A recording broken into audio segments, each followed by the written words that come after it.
സന്തോഷമുള്ളവർ കരമർത്തി കർത്താവിന് സ്തോത്രം ചെയ്യാം. ഹല്ലേലൂയ. കൂടി വന്നിരിക്കുന്ന ഏവർക്കും വീണ്ടും വരുന്ന കർത്താവായ യേശു തന്നെ നാമത്തിൽ സ്നേഹവന്ദനം.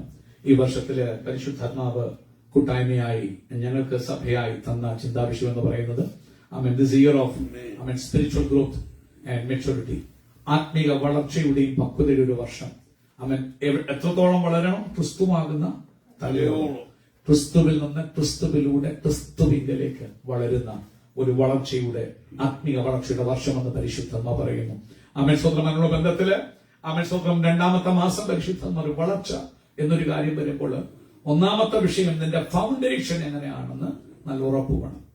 നീ ഏത് വചനം കേട്ടാണ് രൂപാന്തരപ്പെട്ടത്? ഏത് വചനമാണ് കേൾക്കുന്നത്? നീ കേൾക്കുന്ന വചനത്തിന് വളരെ ഇമ്പോർട്ടൻസ് ഉണ്ട്. അവൻ നിന്റെ ആത്മീക വളർച്ചയ്ക്ക് നീ കേൾക്കുന്ന വചനം അത് സത്യവചനമല്ല കേൾക്കുന്നതെങ്കിൽ നിന്റെ വളർച്ച അതനുസരിച്ചിരിക്കും. പൗലോസ് പറയുമ്പോൾ അവൻ ജ്ഞാനമുള്ളൊരു ശില്പിയായിട്ട് അവൻ ദൈവം തന്ന ജ്ഞാനം അനുസരിച്ച് ഞാൻ അടിസ്ഥാനം ഇട്ടു. എന്നിട്ട് അടിസ്ഥാനത്തെ കൂടി ക്രിസ്തു എന്ന അടിസ്ഥാനമല്ലാതെ വേറൊരു അടിസ്ഥാനം ഇടാൻ ആരെ കൊണ്ടും പറ്റത്തില്ല. അപ്പോൾ വിത്ത് വചനം ക്രിസ്തു, വേറെ ആരുമല്ല. സത്യവചനമല്ലാതെ ഏത് അടിസ്ഥാനത്തിന്മേല് പ്രിയമുള്ളവരെ നിങ്ങൾ പണിയപ്പെട്ടാലും നിങ്ങളുടെ ജീവിതം ആരംഭിച്ചാലും ഇളക്കപ്പെരുക്കം കൊണ്ട് ക്രിസ്തീയ ജീവിതം നടക്കത്തില്ല. സ്വന്തം ചെയ്യുന്നു. ജസ്റ്റ് ബഹളം കൊണ്ട് ക്രിസ്തീയ ജീവിതം മുമ്പോട്ട് പോകത്തില്ല. നിന്റെ അടിസ്ഥാനം സത്യവചനത്തിൽ നിന്ന്, വചനമെന്ന മായമില്ലാത്ത പാലിൽ നിന്ന് അതായിരിക്കണം നിന്റെ. അതായത് പത്രോസ്ലീഹ പറയുമ്പോൾ സ്വന്തം ചെയ്യുന്ന കെടാത്ത ബീജമായിരിക്കണം. സത്യവചനമായിരിക്കണം നിന്റെ ആരംഭം. അതിൽ നിന്നായിരിക്കണം നിന്റെ രക്ഷ. അതുകൊണ്ട് അതിനുള്ള ബന്ധത്തിൽ ചിന്തിക്കാനിടയായി തീർന്നു. സത്യവചനം എന്ന് പറയുമ്പോൾ നമ്മൾ ദുരുപദേശങ്ങളെ സൂക്ഷിക്കണം. അനേക വഴി വചനവുമായി മാറ്റുരച്ചു നോക്കണം. അങ്ങനെ തന്നെയാണോ എന്ന് പരിശോധിക്കണം. വചനമായിട്ട് ചിന്തിച്ചു നോക്കണം. ഗസ്റ്റ് ഒരു പാസ്റ്റർ വന്ന് ചില അത്ഭുതങ്ങൾ കാണിച്ചു, പുള്ളി പറയുന്നതെല്ലാം കേട്ടങ്ങ് പോകരുത്. വചനത്തിൽ അങ്ങനെ തന്നെയാണോ? സ്വന്തം അതോ പുള്ളി ഹൈപ്പേരി പിശാചിനും അത്ഭുതങ്ങളെ ചെയ്യാൻ പറ്റും. കാരണം അവന്റെ ഏക ലക്ഷ്യം നിന്റെ ബിരുദത്തിൽ എത്തിക്കാനുള്ളതാണ്. അപ്പോൾ പ്രസംഗിക്കുന്ന വചനം അങ്ങനെ തന്നെയാണോ? എപ്പോഴും വചനവുമായിട്ട് നീ ഒരേച്ച് നോക്കേണ്ടത് ആവശ്യം. അതിനുള്ള ബന്ധത്തിൽ പരീക്ഷന്മാരുടെ പൊളിച്ചമാവ് എപ്പോഴും സൂക്ഷിക്കണം. സ്വന്തം ചെയ്യുന്നു. എപ്പോഴും വിടുതലുണ്ട് ഭക്തന്മാർക്ക്. പക്ഷേ ഒരു സത്യവചനം, തെസ്സലോനിക്ക ലേഖനം, കൊലോസ്യ ലേഖനം എല്ലാം നിങ്ങൾ വായിച്ചു നോക്കുമ്പോൾ പൗലോസ് തെസ്സലോനിക്കയോട് പറയുക, മുമ്പ് കൂട്ടി ഞാൻ പറഞ്ഞിട്ടുണ്ട്, കഷ്ടങ്ങള് ഉണ്ട്, കഷ്ടങ്ങൾ വരും, നേരിടേണ്ടി വരും. ക്രിസ്തുവേശുവിൽ ഭക്തിയോടെ ജീവിക്കുന്നവർക്കൊക്കെയും എന്തോ ഉണ്ടാകും. സത്യസുവിശേഷം ചില കഷ്ടം പ്രസംഗിക്കണം. കഷ്ടമല്ല, ഗുരുവിന്റെ പിറകെ പോകാനാ എന്നെ നിങ്ങളെ കർത്താവ് വിളിച്ചത്. സ്വന്തം. അപ്പൊ എന്റെ വാക്ക് ഗുരുവിന്റെ പിൻപയാണെങ്കിൽ ഞങ്ങൾ കർത്താവിന്റെ മേശ എടുത്തപ്പോൾ ഞങ്ങൾ നോക്കി, കർത്താവെ എന്നെ കിളിർപ്പിക്കാൻ, എന്റെ വളർച്ച, എന്റെ കിളിർപ്പ് ഭംഗിയുള്ളതായി തീരാൻ ഞാൻ നോക്കിയപ്പോൾ എന്റെ പ്രാണപ്രിയൻ ഒരു വിത്തായി താണ ഭൂമിയിലേക്ക് വീണപ്പോൾ അവൻ എവിടെ വീണെന്നറിയാം? വരണ്ട നിലത്ത്. എന്നെ നനമുള്ളവനാക്കി വളർത്തേണ്ടതിന് എന്റെ യേശുനാഥൻ വരണ്ട നിലത്ത് നിന്ന് വേർമുളയ്ക്കുന്നത് പോലെ അവന്റെ മുമ്പാകെ വളർന്നു. അവൻ രൂപഗുണമില്ല, കണ്ടാൽ ആഗ്രഹിക്കത്തക്ക, അവൻ വ്യസനപാത്രമായും രോഗം യേശു പറഞ്ഞു, ലോകത്തിൽ നിങ്ങൾക്ക് എന്തോ ഉണ്ട്, എങ്കിലും കഷ്ടങ്ങളില്ല എന്ന് പഠിപ്പിച്ചല്ല യേശുനാഥ് തുടങ്ങി. അതുകൊണ്ട് തെസ്സലോനിക്ക സഭയുടെ ലേഖനം, തെസ്സലോനിക്ക സഭ എന്നൊരു ബ്യൂട്ടിഫുൾ ചർച്ച. കാരണം കഷ്ടങ്ങളുടെ മധ്യത്തിൽ ഫലം കായ്ച്ചൊരു സഭയാണ്. കഷ്ടങ്ങളുടെ മധ്യത്തിൽ പൗലോസ് പറയുന്നത്, ഇവരുടെ കഷ്ടം കേട്ടിട്ട് പൗലോസിന് അങ്കലപ്പയോ, ഇവർ പിന്മാറിപ്പോയോ. അവൻ 1 തെസ്സലോനിക്കർ 3-ാം അധ്യായം സ്വസ്ഥതയില്ലാഞ്ഞിട്ട് പൗലോസിന് സ്വസ്ഥതയില്ലാഞ്ഞിട്ട് തിമോഥെയോസിനെ പറഞ്ഞയക്കുകയായിരുന്നു. അവർക്ക് പീഡനം, ശിക്ഷ, അവർക്ക് ഭയങ്കര കഷ്ടം.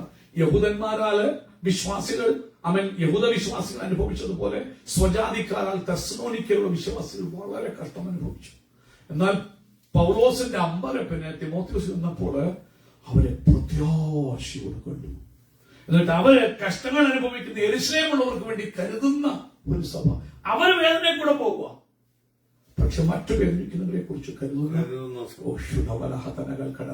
പ്രിയമുള്ളവരെ, കഷ്ടങ്ങളിൽ വാടിപ്പോകുന്നതല്ല ക്രിസ്തീയ ജീവിതം എന്ന് പറയുന്നത്.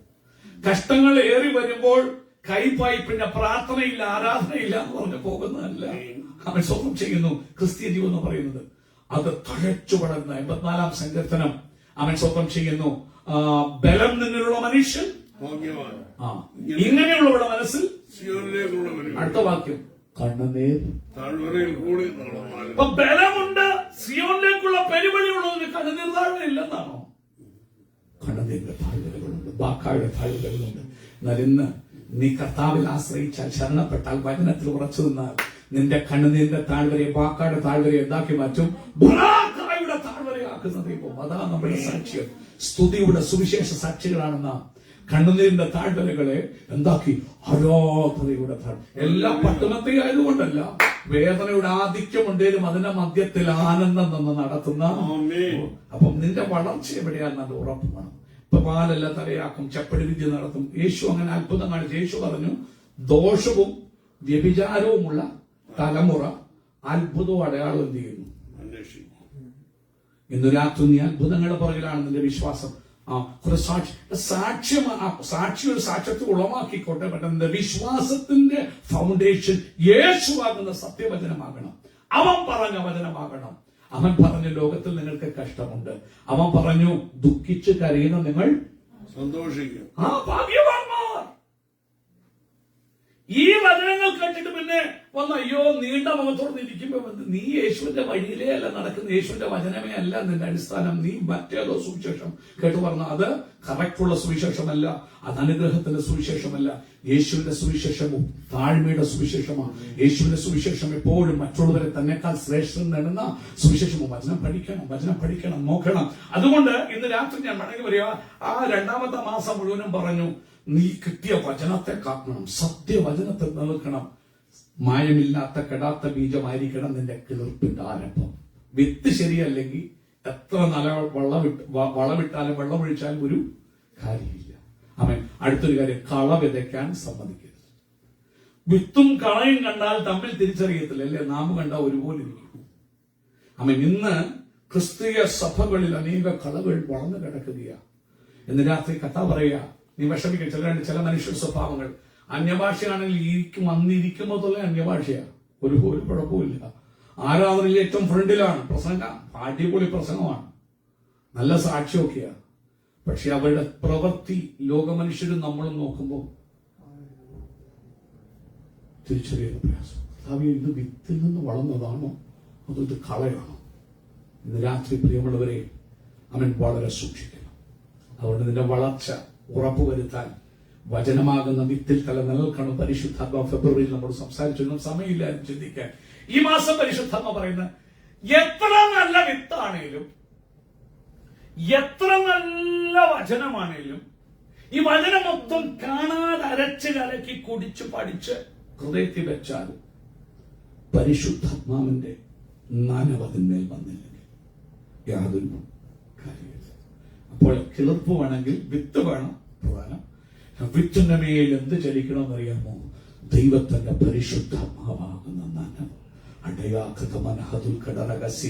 അതായത് എന്റെ അർത്ഥം, നിന്റെ ബുദ്ധിമണ്ഡലത്തിൽ വചനം കാണാതെ പഠിച്ച് അരച്ച് കലക്കി കാണാതെ തലനാരിഴ കീറി PhD അല്ല, അതിനേക്കാൾ അവൻ 10 മടങ്ങ് HD എടുത്താലും നീ ക്രിസ്തുവിൽ ഫലമുള്ളവനായി കിളിർക്കണമെന്നില്ല.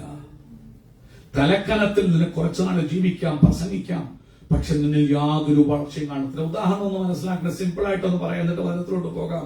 അവൻ സ്വപ്നം ചെയ്യുന്നു. നിങ്ങൾ ഏത് വിഷയമാണേലും നിങ്ങൾക്ക് കിട്ടിയ വാഗ്ദത്തമായിരിക്കാം പ്രോമിസ്. ആ വചനം ഉള്ളിൽ കിടക്കുക, വാഗ്ദത്ത വചനം. വചനം ജീവനും ചൈതന്യവും ഇരുവായത്തിലുള്ള ഏത് വാളിനേക്കാളും പ്രാണിനെയും സത്യപഞ്ചകളെയും വേർപിടിക്കും വരെ പവർഫുള്ള അവോർഡ്. വിത്ത് ഭയങ്കര പവർഫുള്ള, അതിനകത്ത് ജീവനുണ്ട്.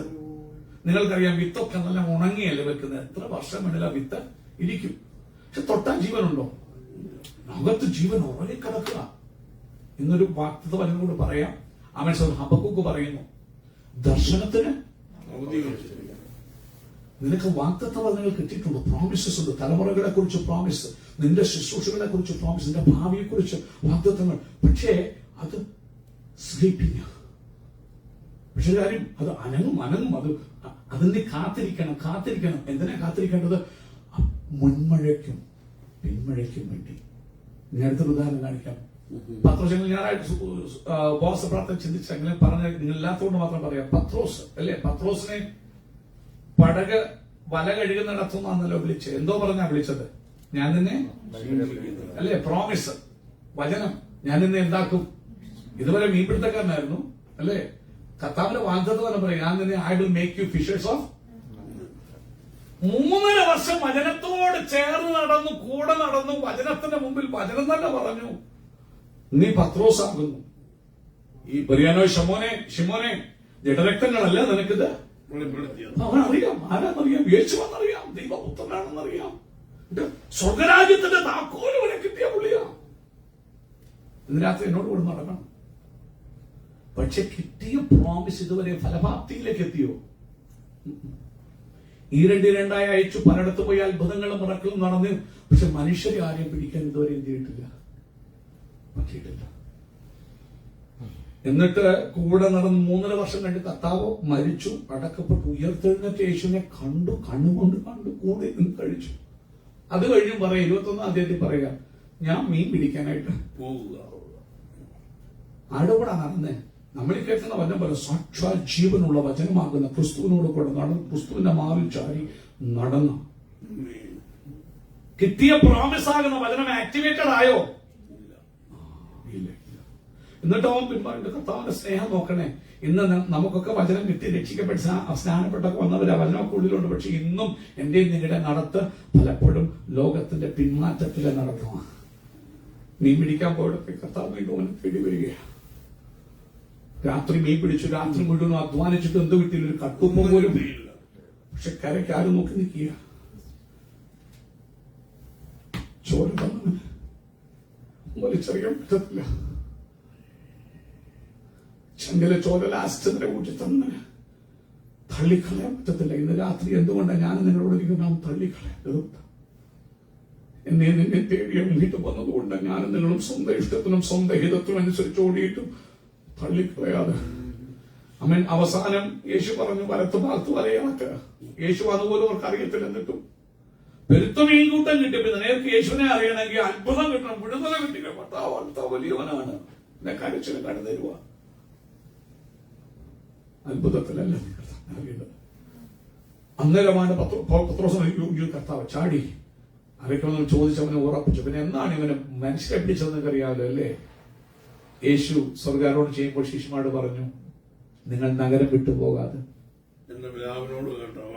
അതിനു മുമ്പ് യേശു ഊതിയവിടെ പരിശുദ്ധാത്മാവിനെ പ്രാപിച്ചവര്. എന്നർത്ഥം പരിശുദ്ധാത്മാവില്ലാതെ രക്ഷിക്കപ്പെടാൻ ആർക്കും പറ്റില്ല. പരിശുദ്ധാത്മാവില്ലാതെ യേശുവിന് പുറകെ നടക്കാൻ ആരെ കൊണ്ടും പറ്റില്ല. പരിശുദ്ധാത്മാവെന്ന ഇന്ന് ചൊവ്വാഴ്ച പ്രാർത്ഥനയ്ക്ക് വരാനോ പ്രസംഗിക്കാനോ ആരെ കൊണ്ടും കഴിയത്തില്ല. പക്ഷേ വചനം നിനക്ക് വേണ്ടി ക്രിയ ചെയ്യണമെങ്കിൽ, നിന്നിൽ വീണ പ്രോമിസസ് ജീവൻ വെക്കണമെങ്കിൽ, നിന്നോട് ദൈവം പറഞ്ഞ ചില വാഗ്ദത്തങ്ങൾ നിറവേറണമെങ്കിൽ, നിന്റെ തലമുറയുള്ള ബന്ധത്തിൽ വിടുതലകൾ വചനം ചെയ്യണമെങ്കിൽ, ബൈബിൾ പറയുന്നു, അയച്ച വചനം അയച്ച പ്രവൃത്തി തികയ്ക്കാതെ എന്ത് ചെയ്യത്തില്ല. ഇതിനകത്ത് തലമുറകളെ കുറിച്ച് ഭാരപ്പെടുന്നവർ വാഗ്ദത്തം പിടിച്ച് കർത്താവേ നീ വാഗ്ദത്തം പറ കുഞ്ഞെ, ഇന്ന് രാത്രി പറ കർത്താവേ എന്നെ ഒന്ന് നനയ്ക്ക, എന്റെ ഉള്ളിൽ വീണ ആ വചന വിത്തൊന്ന് നനയട്ടെ. അവൻ ആ പെന്തക്കോസ്തിനും യേശുവിന്റെ അമ്മ മറികൾ ഉൾപ്പെടെ 120 പേര് അവൻ മാർക്കോസിന്റെ വീട്ടിൽ അനുഭവം ചോദിച്ച് അവൻ മാളിക മുറിയില് 10 ദിവസം 9-ാം ദിവസം വരെ കാത്തിരുന്നു. 10-ാമത്തെ ദിവസം അവൻ പരിശുദ്ധാത്മാവ് ആ മുറിയിലേക്ക് ഇറങ്ങി വന്ന ആ മഴ, ആ വലിയ നദി അവിടെ ഒഴുകുകയെ അടപറഹതുന മലഘടകസ്യ ജനമെല്ലാം ഓടിക്കൂടി. അവൻ സ്വന്തം ആൾക്കാർ ബഹളം വെച്ച് എന്തുവാണ് ഈ ബഹളം? അവൻ 120 പേരുടെ ആരാധന, ലക്ഷക്കണക്കിന് പേര് കൂടി വരുന്ന യെരൂശലേം ദേവാലയത്തില്. അവൻ കാരണം ആ യെരൂശലേം ദേവാലയം മനോഹരമായിരുന്നേ.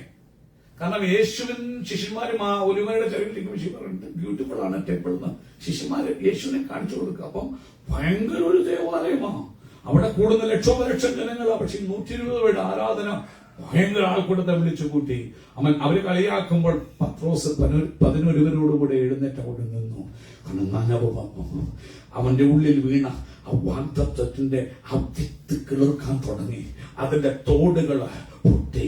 അതിനകത്തേക്ക് ആത്മാവിന്റെ ജലം അങ്ങോട്ട് കയറി. അതങ്ങോട്ട് ബ്രേക്കിനായി ഗുണപരക ഇൻഹിബിഷൻ എന്ന പ്രോസസ്സ് എന്ന് പറയുന്നത് സമയം കിട്ടിയില്ല. വന്നാൽ എനിക്ക് പിക്ചറൊക്കെ കാണിച്ചൊന്ന് കാണിക്കണമെന്നുണ്ടായിരുന്നു.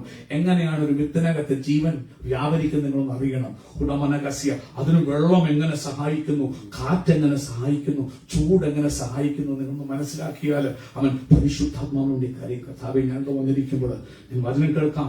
പക്ഷെ ഇന്ന് ഏത് ആത്മാവിൽ ഈ വചനം എഴുതപ്പെട്ടു ആത്മാവിന്റെ തുള്ളി കൊണ്ടൊന്ന് നനയ്ക്കണേ. കാരണം എന്റെ തലമുറയുള്ള ബന്ധത്തില്, എന്റെ പേഴ്സണൽ ലൈഫിനുള്ള ബന്ധത്തില്, എന്റെ സ്പിരിച്വൽ ലൈഫിലുള്ള ബന്ധത്തില്, സഭയുള്ള ബന്ധത്തില്, നിങ്ങളുടെ കുടുംബത്തോടുള്ള ബന്ധത്തിൽ, കുടുംബജീവിതത്തിലുള്ള ബന്ധത്തില് കർത്താവേ വാഗ്ദത്തങ്ങൾ നിറവേറണം. ഉറങ്ങിക്കിടക്കുക, വിത്ത് പോലെ കിളിർക്കാതെ കിടക്കുക. പക്ഷെ നനവ് വരാതെ കിളിർക്കത്തില്ല. അത് കിളിർത്താൽ അത്ഭുതമാകും. അന്ന് പത്രോസ് എഴുന്നേറ്റൊരു പ്രസംഗം തലകുത്തി മറിഞ്ഞൊന്നുമില്ല. പള്ളി ബീച്ച് എടുക്കാൻ പോയിട്ട് വന്ന് പ്രസംഗിച്ചൊന്നുമല്ല. സാധാ പത്രോസ് തന്നെയായിരുന്നു, ഒരു വ്യത്യാസമില്ലാത്ത പത്രോസ്. പരിശുദ്ധാത്മാവ അകത്ത് വീണ് കിടന്ന വിത്തിനെ, അതുവരെ യേശുവോട് വന്നപ്പോ കിട്ടിയ വിത്തുകൾ വചനത്തിന്മേലോട്ട് ആ നനവ് അങ്ങോട്ട് വന്നു കഴിഞ്ഞപ്പോൾ എഴുന്നേറ്റ് നിങ്ങൾ ക്രൂശിച്ച യേശുവിനെ ഞങ്ങൾ പ്രസംഗിക്കുന്നു. അത് കേട്ടപ്പോൾ കുത്തുകൊണ്ടവർ ചോദിച്ചു, സഹോദരന്മാരെ ഞങ്ങൾ എന്ത് ചെയ്യണം? നിങ്ങൾ മാനസാന്തരപ്പെട്ട ഓരോരുത്തരെ യേശുവിന്റെ നാമത്തിൽ അന്ന് അവന്റെ വാക്ക് കൈക്കൊണ്ട് എത്ര പേര് സ്നാനമേറ്റു? 3000. മനുഷ്യരെ അവൻ പിടിക്കാൻ തുടങ്ങി. വചനം ആക്ടിവേറ്റഡ് ആയി എന്ന് ഞാൻ പറയാം. അതുകൊണ്ട് നമുക്കൊരു വാക്യം വായിക്കാം. അതുകൊണ്ട് പ്രധാനത വിത്ത് നിന്നിലുണ്ട്, വചനം നിന്നുണ്ട്. ഭാഷകൾ കേൾക്കുക, പോയി വീണ്ടും കേട്ടോണ്ടിരിക്കുക. വിത്ത് വീണോണ്ടിരിക്കുക, പക്ഷെ വിത്ത് ജീവൻ പ്രാപിക്കുന്നില്ല, വിത്ത് കിടക്കുന്നില്ല, വിത്ത് ഫലം പുറപ്പെടുവിക്കും, നിന്നെ രൂപാന്തരപ്പെടുത്തുന്നില്ല. ഒരു പ്രയോജനമില്ല. നാഥൻ വരുമ്പോൾ ഇവിടെ കിടക്കും, പറക്കത്തില്ല. അവൻ സ്വന്തം വായിക്കാം. എടുത്തായിട്ട് പ്രവചനം 6-ാം അധ്യായത്തിന്റെ 3-ാമത്തെ വാക്യം ഒന്ന് വായിക്കാം. അവൻ അതിനുശേഷം യോവൽ പ്രവചനം 2:23 ഒന്ന് വായിക്കാം. 84-ാം സംഗീതം ഓടി പറഞ്ഞു കഴിഞ്ഞു. ബലമുള്ള മനുഷ്യൻ ഭാഗ്യവാൻ, ഇങ്ങനെയുള്ളവരുടെ മനസ്സിൽ സിയോനിലേക്കുള്ള പെരുവഴികൾ കണ്ണുനീർ താഴ്വരയിൽ കൂടി കടക്കുമ്പോൾ അവർ അതിനെ ജലാശയമാക്കിയിട്ടു. അടുത്തത് മുൻമഴയായി അത് അനുഗ്രഹപൂർണ്ണമാകുന്നു. വേദനകളുടെ താഴ്വരകളാണേലും കണ്ണുനീരിന്റെ ബാക്കയുടെ താഴ്വരയാണേലും മുൻമഴ ഇങ്ങോട്ട് വന്നു കഴിയാൽ ആ മറഞ്ഞു കിടക്കുന്ന കണ്ണീരിൽ വീണ കുതിർന്നു കിടക്കുന്ന വിത്തുകൾ ആ പരിശുദ്ധാത്മ നനവരുമ്പോൾ പേരങ്ങോട്ട് വെച്ചിട്ട് എല്ലാവരും മേൽക്കുമേൽ അവൻ സിയോനിൽ ദൈവസന്നിധിയിൽ രാത്രി നിന്നെ അവിടെ എത്തിക്കുന്ന അത്ഭുത വചനമാണിത്. അവൻ സ്വന്തം വായിച്ചാട്ട് അവൻ ഹോശേയ 6:3 ഇംഗ്ലീഷ് പറയുമ്പോൾ he will come to us like the rain, like the latter and the former rain to the earth. നാം അറിഞ്ഞുകൊള്ളുക. അതുകൊണ്ട് ദൈവത്തെ ചുമ്മാ വന്ന് പറയാൻ, ദൈവത്തെ അറിയാൻ നീ ഉത്സാഹിക്കണം. ദൈവം ത്രിയേക ദൈവമാണ്. പുത്രൻ കൂടെ പുത്രൻ അറിയാം. ഇന്ന് രാത്രി പുത്രൻ നല്ലവണ്ണം അറിയാം. നമ്മൾ ഈ 4 പ്രാർത്ഥനയ്ക്ക് ഞായറാഴ്ച ഇല്ല, ഫലം കായ്ക്കത്തില്ല. അവൻ ഫലം കായ്ക്കണമെങ്കിൽ അവൻ പോയി പിതാവിനോട് ചോദിച്ചിട്ട് ആ വാഗ്ദത്തം എന്ത് ചെയ്യണം? അത് പറയാം, do not tarry, do not leave from the city, tarry for me, for that promise. എന്നോട് കേട്ട വാഗ്ദത്തം വേണ്ടി അവൻ പറയാൻ നീ സുവിശേഷം പോലും പറയാൻ പോകണ്ട. don't even go to be witness, tarry. അവർ കാത്തിരിക്കുക. അങ്ങനെ പെന്തക്കോസ്തിന് വന്നു കഴിഞ്ഞപ്പോൾ നിങ്ങൾ ശക്തി ലഭിച്ചിട്ട് യെരൂശലേമിലും യഹൂദിയയിലും ശമരിയിലും മുടറ്റത്തോളം എന്റെ വിറ്റ്നസ്സുകളാകും. ഇന്ന് രാത്രി ദൈവത്തിന്റെ വിറ്റ്നസ്സുകളാണ് ഇരിക്കുന്നത്. വിറ്റ്നസ് കേൾക്കുന്നവരുടെ ചെവി മുടങ്ങുമാറാക്കുന്ന അത്ഭുതങ്ങൾ പ്രാപിച്ചിട്ട് നീ പോയി സാക്ഷ്യം പറയുമ്പോൾ കേൾക്കുന്നവന്റെ ബൈബിൾ പറയാ മറിയ അത് പ്രാപിച്ചിട്ട് പോയി. മറിയ കൊണ്ട് പ്രാപിച്ചിട്ട് വന്ദനം പറഞ്ഞപ്പോഴേ എലിസബത്ത് ആത്മാവിലായി. എലിസബത്തിന്റെ വയറ്റിലെ യോഹന്നാൻ എന്ത് ചെയ്തു? ആത്മാവിലായി. ഈ വിത്ത് വന്നതും അങ്ങനെ തന്നെയാ. മറിയോട് പറയുമ്പോൾ മറിയ ചോദിച്ചത് എങ്ങനെ സംഭവിക്കും? ഗബ്രിയേൽ എത്ര പറഞ്ഞാലും സംഭവിക്കണമെന്നില്ല. നീ എത്ര വാഗ്ദത്തം കേട്ടാലും സംഭവിക്കണമെന്നില്ല. അവൻ ഗബ്രിയേൽ പറഞ്ഞു അത്യുന്നതന്റെ ശക്തി പരിശുദ്ധാത്മാവിനെ മാനാകുന്നതിന്റെ മേലേക്ക് വരും. ആകിയാൽ ഉത്ഭവിക്കുന്ന വിശുദ്ധ പ്രജ ദൈവമെന്ന് വിളിക്കപ്പെടും. ഇന്ന് പകൽക്കാലം ക്രിസ്തു നിന്നിൽ ഉരുവാക്കണമെങ്കിൽ പ്രോമിസിൽ നിന്ന് യേശുവിന്റെ നാമത്തിന് മുമ്പിൽ സകല മുഴങ്കാലും എന്ത് ചെയ്യും? മടങ്ങും. ഇന്ന് രാത്രി വിത്ത് നിന്നിൽ കിളിർത്താൽ, ക്രിസ്തു നിന്നിൽ ഉരുവായാൽ, ക്രിസ്തു നിന്നിൽ ഉരുവാകുമ്പോൾ ഞാൻ പ്രസവവേദനപ്പെടുന്നു എന്നാ പറയുന്നത്. ആ ക്രിസ്തു ഉരുവായി കഴിഞ്ഞാൽ അത്ഭുത നാമം നിന്നില് അവൻ ഭർത്തായി കഴിഞ്ഞ സമയം പോയി. അയ്യോ മുറക്കളാകട്ടോ, പിന്നെ മുറക്കള. എനിക്ക് സമയം എക്സ്പ്ലെയിൻ ചെയ്യാൻ വരും ദിവസങ്ങൾ എക്സ്പ്ലെയിൻ ചെയ്യണം. ആ വാക്യം വെച്ച് വായിച്ചാട്ട് യഹോവയെ അറിയുവാൻ ഉത്സാഹിക്കുക. കേവലം പ്രാർത്ഥനയ്ക്ക് പോയിട്ട് കാര്യമില്ല. നീ ദൈവത്തെ അറിയണം. ആരാണ് യാഹ്വേ?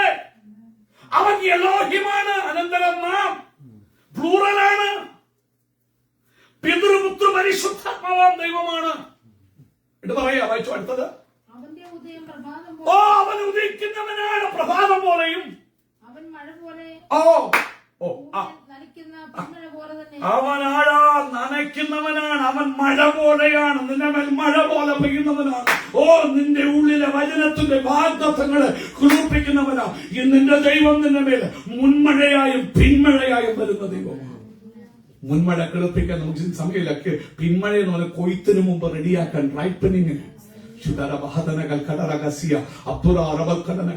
നോക്കിയ യോഹന്നാന്റെ സുവിശേഷം 4-ാം അധ്യായത്തില് അതൊരു വയല് വളഞ്ഞു കിടക്കുന്ന ഇപ്പോൾ തന്നെ അവരെ കൊയ്ത്തിന്റെ യജമാനോട് വേലക്കാർക്ക് വേണ്ടി ചോദിക്കുക. ഏത് വേലക്കാർ പിന്മഴയുടെ ശക്തിയോടെ പോയി കഥ പറയാം, നിങ്ങൾ വിതയ്ക്കാത്തത് എന്ത് ചെയ്യും? കൊയ്യും.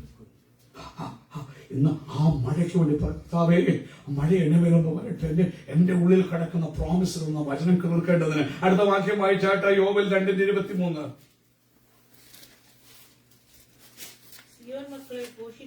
സിയോൻ മക്കളെ ഘോഷിച്ച് ഉല്ലസിച്ച്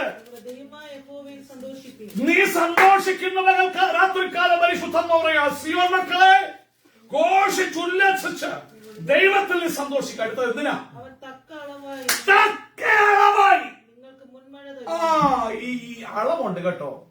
ഈ കിളുക്കുമ്പോ ചുമ്മാ വന്ന് വലിയ കുത്തൊഴുക്കത്തോടെ ഒഴിച്ചു കഴിഞ്ഞാൽ വിത്തെല്ലാം കൂടെ എന്ത് ചെയ്യും? അത് നനയ്ക്കുന്ന രീതിയിൽ ഇതൊക്കെ വലിയ മർമ്മങ്ങളാ. നീ കിളിർക്കണമെങ്കിൽ തക്ക അളവായിട്ടുള്ള, നിങ്ങൾ കിളിക്കുമ്പോൾ സൂസനൊക്കെ വിത്തമുണ്ട് നനച്ചൊരു പേപ്പറിനകത്ത് പൊതിഞ്ഞ് നമുക്ക് ഇല്ല മണ്ണിലോട്ടിടുന്നാണെങ്കിൽ ിലായിട്ട് തുള്ളി തുള്ളി തുള്ളി വീഴുന്ന ആ ഇത് കൊണ്ടൊഴിക്കുക. അല്ലാതെ ഹോസ് വെച്ച് കൊണ്ടടിക്കുകയല്ല. ഹോസ് വെച്ചടിക്കുന്നപ്പോ നല്ല മരമായിട്ട് വന്നു കഴിയുമ്പോഴാണ് ഹോസ് വെച്ച് വിത്തം കൊണ്ടിട്ടിട്ട് ഹോസ് വെച്ച് അടിപ്പെടുന്ന വിത്തല്ല, തക്ക അളവായി. കാരണം അവന്റെ ലക്ഷ്യം നിന്റെ ഉള്ളിലെ വചനം കൊടുക്കണം. ആ ജീവൻ നിനക്ക് വേണ്ടി വ്യാപരിക്കണം. അയക്കപ്പെട്ട വചനം ഏത് കാര്യത്തിനു വേണ്ടി അയച്ചോ, നിന്റെ സൗഖ്യത്തിന് വേണ്ടിയാണെങ്കിൽ നീ ഉള്ളിൽ കടന്ന് വീണ് കിടക്കുന്ന വിത്തിന്റെ ആ പരിശുദ്ധം അതങ്ങോട്ട് ചുവന്നിനായി ഹീലിംഗ് ആണ്. ഹീലിംഗ് വെളിപ്പെടണം. നിന്റെ തലമുറയുടെ വിടുതലാണെങ്കിൽ തലമുറയ്ക്ക് വിടുതൽ വെളിപ്പെടണം. ഇവിടെ കേൾക്കുമ്പോൾ തലമുറ ഭാവി ഇതുവരെ ശോഭനമാകാതെ പിശാചി കെട്ടിയിട്ടിരിക്കുകയാണെങ്കിൽ നീ ഇവിടെ വന്ന് കർത്താവെ ആത്മനദിയ ആ വിത്തിലേക്കൊന്ന് ഒഴുക്കേണ്ട തലമുറയുടെ ഭാവി അനുഗ്രഹിക്കപ്പെടണം. അവർ അനാഥരായി നടക്കരുത്. തലവാഹിതം ഉണ്ടാകാതെ പോകരുത്. അവർ ഫലവത്താകണം. അവരുടെ ജീവിതം നീ ഉരുകിയങ്ങോട്ട് കഴിയുമ്പോ നീ പ്രോമിസ് ചെയ്തിട്ടുണ്ട് കർത്താവേ നിന്റെ മഴ അയക്കണ തക്കളവായി അയക്കണെന്ന് പറയുമ്പോ കണ്ണീരോട് കർത്താവിന്റെ പരിശുദ്ധാത്മാവ് അങ്ങോട്ട് ഒഴുകും. അവൻ മഴ പോലെ ഇങ്ങ് വരും. മുൻമഴയായിട്ടും പിന്മഴയായിട്ടും വരും. ഇന്ന് പകൽക്കാലം നിന്നിലെ വിത്ത് വചനത്തിന്റെ അത്ഭുതം നിന്റെ തലമുറകളുടെ ജീവിതത്തിൽ, നിന്റെ ജീവിതത്തിൽ, നിന്റെ വ്യക്തിപരമായ ജീവിതത്തിൽ അവൻ നല്ല വചനമയച്ചവരെന്ത് ചെയ്തു? സൗഖ്യമാക്കി. സൗഖ്യമാക്കുന്ന വചനം ഇന്ന് നിന്നിലുണ്ട്. അവൻ ഏത് രോഗമാണെങ്കിലും നിന്റെ കുടുംബത്തെ അനുഗ്രഹിക്കുന്ന അവൻ അത്ഭുത വചനം നിന്നിലുണ്ട്. ആ നനവൊന്ന് വന്നു കഴിഞ്ഞാൽ ഹല്ലേലൂയ. അതുകൊണ്ട് ഞാൻ വാക്കുകളെ ചുരുക്കുകയാണ്. സെക്കറിയ 10-ാം അധ്യായം 1-ാമത്തെ വാക്യം. അവൻ സെക്കറിയാവിനോട് ദൈവം പറയുക, അവൻ സ്വപ്നം ചെയ്യുന്നു. As the Lord for the rain. ദൈവത്തോട് മഴയ്ക്കായി യാചിപ്പീൻ. കർത്താവേ മഴ, കാരണം വിത്ത് കിളിർക്കണം, വാഗ്ദത്തം കിളിർക്കണം. സമയം നമുക്ക് ദൈവാനുമതിക്ക് ചിന്തിക്കണം. പലപ്പോഴും കാരണം സ്വന്തം ചെയ്യുന്ന സമയം വചനത്തിന് ആഴങ്ങൾ ഒത്തിരി കർത്താവിനെ കിളിർപ്പിക്കുമ്പോൾ പറയാൻ ഒത്തിരി കൊതിയ, പക്ഷേ കേൾക്കാൻ കൊതിയുള്ള ജനമുണ്ടെങ്കിൽ കേൾക്കാം. ജീവന്റെ വചനം, അതൊക്കെ അത്ഭുത വചനം, അത് ഇളക്കപ്പലക്കമായിരിക്കും. പക്ഷെ അതിനകത്ത് മർമ്മങ്ങളുണ്ട്. നമ്മൾ സ്വന്തം ചെയ്യുന്നു. ആ വിത്ത് നനച്ച അനുഭവങ്ങൾ, ആദ്യമായി നനച്ച മനുഷ്യരൊക്കെ എടുത്ത് പഠിച്ച അവരുടെ ജീവിതത്തിന്റെ മാറ്റങ്ങൾ നോക്കിക്കഴിഞ്ഞാൽ നിങ്ങൾ കരയും, കർത്താവേ നനഞ്ഞിരിക്കുക.